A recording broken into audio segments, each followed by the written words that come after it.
Pune Nashik semi high speed रेल्वेच्या आंदोलनासाठी उपस्थित तालुक्यातील सर्व मान्यवर ग्रामस्थ मंडळी, सर्व पक्षाचे पदाधिकारी, लोकप्रतिनिधी, उपस्थित बंधूंनो, भगिनींनो आणि विद्यार्थी मित्रांनो, खरं तर झुक झुक झुक झुक आगीनं गाडी धुरांच्या रेषा हवेत सोडी, चाकणची MIDC पाहूया आणि राजांच्या गावाला जाऊया, हे आमचं स्वप्न कधी साकार होणार हे आम्ही आमच्या लहानपणापासून आपण सारेजण बघतोय. खरं तर अशा पल्लवित व्हायला लागल्या होत्या मागच्या 10-12 वर्षामध्ये. आता रेल्वे होईल, मग रेल्वे होईल. सुरेश प्रभूजी गेले, सुरेश कलमाडीजी गेले, मधु दंडवते साहेब गेले, जॉर्जी गेले. नंतरच्या काळामध्ये आपल्या अशा पल्लवित झाल्या, काहीतरी होऊ लागलं. आपल्या सगळ्यांना वाटलं आता रेल्वेचा रूळ आपल्याकडे पडणार आणि रेल्वेची विसल, रेल्वेचा भोंगा आपल्याला ऐकायला येणार. त्याच्यातही खोडा आला. एक 4 वर्षापूर्वी आपल्या सगळ्यांना जाणीव आहे, रेल्वे आपल्याकडे मंजूर झाली. 1600 कोटी का 1600 कोटी रुपये मला वाटतं त्याच्या आराखड्यासाठी मंजूर झाले. आमच्या नारायणगाव, हिवरेतर्फे नारायणगाव या परिसरातून झाडं मोजली, जागा मोजल्या, घरं मोजली, विहिरी मोजल्या. मग आम्हाला वाटायला लागला आता 100% रेल्वे होती. काहींना वाटलं की रेल्वे होऊ नये वगैरे वगैरे, या सगळ्या गोष्टी आपण पाहिलेल्या आहेत. आता मला एक कळत नाही, आपण यापूर्वीच्या सगळ्या वक्त्यांनी जवळजवळ सगळ्यांनी सांगितले की GMRT. मला एक कळालं नाही. कुणी गडबड करू नका, फक्त ती ॲम्ब्युलन्स जाऊ द्या. मला वाटतं ही रेल्वे व्हावी, पुणे नाशिक हायस्पीड रेल्वे व्हावी, याकरता महारेल अर्थात MSRIDC जाऊ द्या, त्याला जाऊ द्या, थोडी जागा करून द्या, थोडेसे बाजूला वाघ. Maharashtra rail infrastructure development corporation म्हणून एक कंपनी स्थापन झाली. 50% भाग राज्याचा, 50% भाग केंद्राचा.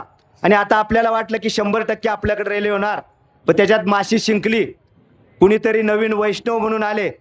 आयला वैष्णव म्हणजे खरं तर पंढरीचा वारकरी वाटतो, आपल्याला चांगलं वाटतं. पण या वैष्णवांनी एक वेगळीच घोषणा केली आणि अलाइनमेंट बदललं आणि म्हणले की नारायणगाव मार्गे किंवा चाकण, खेड, राजगुरुनगर, मंचर, नारायणगाव, आळे फाटा मार्गे जाणारी रेल्वे कुठून तरी दुसरीकडे जाणार.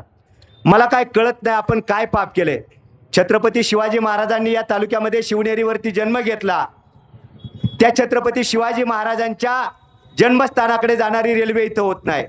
अष्टविनायकापैकी एक असलेल्या गणपती बाप्पाकडं, वरदविनायकाकडे जाणारी रेल्वे होत नाही. खरं तर आपलं दुर्दैव आहे. साऱ्यांनी खरं तर GMRTला हे केलंय. माझं स्वतःचं किंवा आपल्या सगळ्यांचं म्हणणं असं आहे, GMRTमुळे जर आम्हाला रेल्वे येत नसेल तर ती GMRT देखील गुंडाळून तुम्ही तुमच्याकडे घेऊन जा, आम्हाला गरज नाही. मगाशी अनेकांनी सांगितलं GMRTसाठी अनेक आंदोलनं झाली. स्टाफमध्ये कोण आणि किती लोक आपल्या जुन्नर तालुक्यातले हे खरं तर तिथं शोधलं पाहिजे. चतुर्थ श्रेणी कर्मचारीमध्ये सगळे जुन्नर तालुक्यातले किंवा परिसरातले आपले लोक आहेत. GMRTमुळे कोणतीही अडचण नाही. मगाशी सुजित भाऊंनी सांगितलंय GMRTच्या लोकांबरोबर आपलेही संबंध आहेत, फक्त वेगळी काहीतरी कारणं दिले जातात. GMRT तो एक बहाना आहे, रेल्वे यहाँ से भगाना है, दुसरी काहीच गोष्ट नाही. मला आपल्याला सगळ्यांना विनंती करायची, सगळ्यांना सगळी सूत्र माहिती आहेत. जर रेल्वे इथून गेली, रोजची आमची पोरं कॉलेजला जाणारी पुण्याला रोजच्या रोज घरी आईवडिलांमध्ये कुटुंबामध्ये येतील. आम्हाला ज्या पद्धतीनं आमच्या विद्यार्थ्यांना, नोकरीवाल्यांना इथून पुण्यात जायला लागतंय, पुण्यावरचा ताण कमी होईल. खरं तर माझी प्रशासनाला विनंती आहे, केवळ केंद्र सरकारला दोष देऊन चालणार नाही. कारण या रेल्वे महारेल जे स्थापन झाले त्याच्यामध्ये 50% राज्य शासन आहे आणि 50% केंद्र शासन आहे. आपण सगळ्यांनी राज्य सरकार आणि केंद्र सरकारवरती दबाव आणून हा रेल्वे मार्ग सरळ मार्गाने झाला पाहिजे, ही आपली मागणी आहे. खरं तर मगाशी कुणीतरी सांगितलं आजचं आंदोलन थोडं शांततेत आहे, पण या पुढच्या काळात जर ही रेल्वे मार्ग इथून जाते असं कळलं तर आपल्याला उग्र आंदोलन बाबूभाऊ आपल्याला करावं लागेल संतोष नाना. आणि ती तयारी देखील या शिवजन्मभूमीतल्या सर्व नागरिकांची आहे.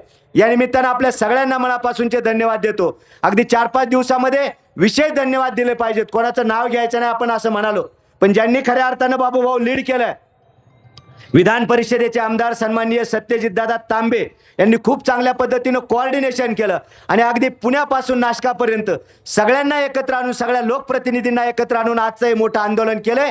माझी आपल्या सगळ्यांना विनंती आहे, शांत बसून चालणार नाही. या पुढच्या काळामध्ये जर आपल्याला रेल्वे आपल्या मार्गाने होत नाही असं जर वाटलं तर 100% हिंसक आंदोलन आपल्याला करावं लागेल. सरकारने या गोष्टीची दखल घ्यावी आणि पुन्हा एकदा ही पुणे नाशिक हायस्पीड रेल्वे आमच्या नारायणगाव जुन्नर तालुक्यातून जावी, ही आपल्या सगळ्यांच्या वतीनं मागणी करतो. थांबतो. धन्यवाद. जय जय महाराष्ट्र. जय गुरुदेव.